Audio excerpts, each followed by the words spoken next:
Okay, team, so today, unlike most people who skip through the commercials, we're going to be forcing ourselves to watch one. For science, and also for no particular reason. Now, I've been thinking a lot about how Meta's been marketing their new Quest Pro and marketing their whole idea of the metaverse in general. And I figured we'd take a look at one of their new commercials that just dropped and really take a peek at how this thing's being sold today. Will I have any hot takes? Possibly. Will I have lukewarm takes? Most likely. Let's get into it. So, now this is the new commercial they just dropped. It's called The Possibilities of the Metaverse. Very enlightening, very vague, the kind of marketing I can get behind. Now, I'm pretty sure this includes some clips from other commercials we've seen, but let's hope it has new stuff. My biggest prediction here is that they're going to be showing us a lot of concepts and ideas that don't exist yet and probably won't exist for a while. Do I hope I'm wrong and they just show a lot of Beat Saber gameplay? Of course. Some people say the metaverse will only be virtual. Who says that? But one day, this lecture hall will be made of code. The whole idea of the metaverse is that it's not only virtual, it's the virtual world tied and overlaid on our world, right? I feel like I've said this before, this is a fever dream. Also, this is from one of their old commercials. It was a good commercial. And though they're virtual students, what they'll learn together is real. What they'll learn together is real. They'll learn how cells divide by looking at them. A surgeon will be able to practice as many times as needed in the metaverse. How many times is needed? That's what I want to know.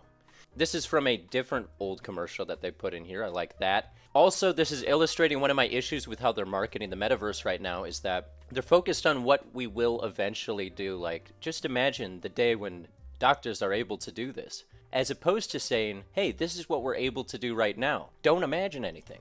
Here it is. That's what we want. That's what I want. And I'm selfish. Or laying her hands on a real patient. Aortic valve? Check. Being able to... I can't wait for the days when my doctor is patching up my aortic valve and they get a little achievement checkbox popping up whenever they do it. Let's really incentivize our doctors the right way. With achievements. Being able to explore a spacecraft is one thing, but the metaverse will let This us is go cool. This is farther new, I than any think. rocket. And I guess this is a little bit more relevant because you can actually explore and do like training with real world equipment now. So it's a little dramatized and theatrical in their presentation, but we'll see where this goes. Can take us. In the future, students will be able to take a field trip to ancient Rome. I always love this part. In the future, we'll all go to ancient Rome. We can watch Julius Caesar die together. Finally, some good family bonding experiences, you know what I mean? I also do think that this is a cool concept, being able to like make history a little bit more interesting and engaging again by really fully showing it. But I hope whoever's building the historical ancient Rome is making sure it's accurate. Wouldn't that suck if all of our metaverse history worlds were all inaccurate? That's not my metaverse. And young artists can learn from a masterpiece. Okay, that was the most vague one yet. I don't even know what they're trying to tell us we'll eventually be able to do with art here. And young artists can learn from a masterpiece. Learn what from a masterpiece? By looking at it? I can already look at masterpieces. I can Google masterpieces. This one's confusing to me. I feel like they're just getting more and more vague. They're like, yeah, we'll animate Van Gogh and have her touch the painting and, you know, that'll represent some sort of company that'll do VR art eventually. From a masterpiece. Like, what is happening here? What did she learn from that? She just made the paint disappear. Learn from a masterpiece. I can't even figure out what they're trying to say we'll eventually be able to do there, other than it's over my head. Farmers will one day use augmented reality to help ensure the best yields. That's my kind of farmer right there. He's like, I didn't know I was supposed to water my fields, but now that this says, warning, no water. In all seriousness, again, like augmented reality, I think has a high potential for being really useful for different industries like this. But show me what you can do with it right now for these industries. Don't keep selling me the dream. And urban planners will be able to model traffic solutions. Real. Okay, wait, so she's just in a VR spaceship? What an abrupt ending.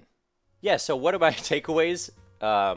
Once again, it was kind of exactly what I was expecting, where they weren't showing us anything that, like, there's so many awesome VR experiences, so many awesome games and applications and companies working with this now that you can showcase that nobody's choosing to show you in these commercials. This felt like a commercial for like 19 different fake companies that don't exist yet, and that might never exist.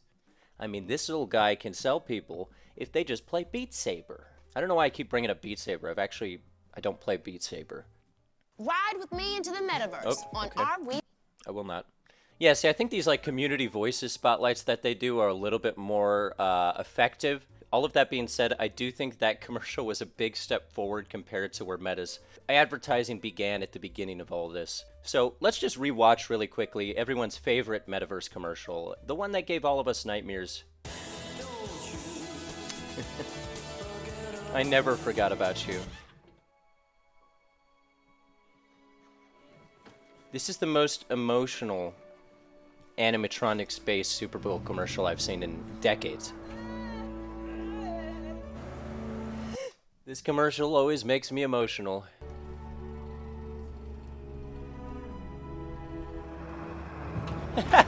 Why did that guy give the dog a look of disgust like that? It's just a dog strapped to the top of a car. Look, he looks so offended. Poor dog.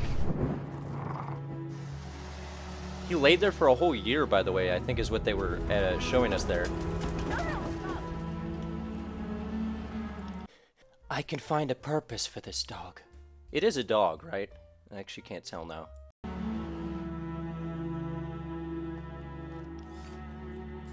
Closing time. Also, that is a creative marketing woman. I would not have seen this dog, like, getting crushed. Also, why was she at that landfill? There's a better question. Why was this space exhibit person for the Bosworth Space Center like, I better go hang out at the landfill just in case they throw away anything that I might be able to use as a space cafe pointer. That being said, I won't linger too long on it. Closing time. This is a great scene. Get up, please. Stop playing, please. Let's go, folks. Come on. You two over there. Come on, let's go.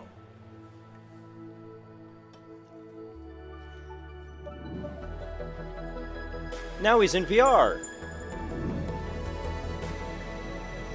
Now here's my question.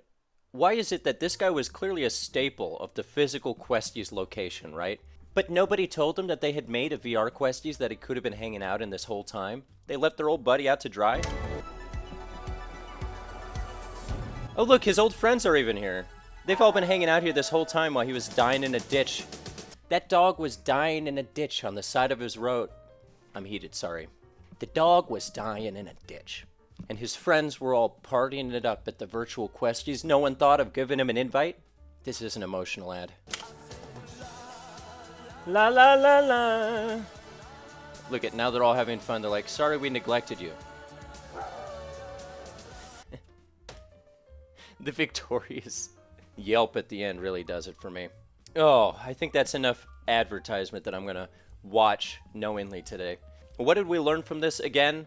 I don't know, not much.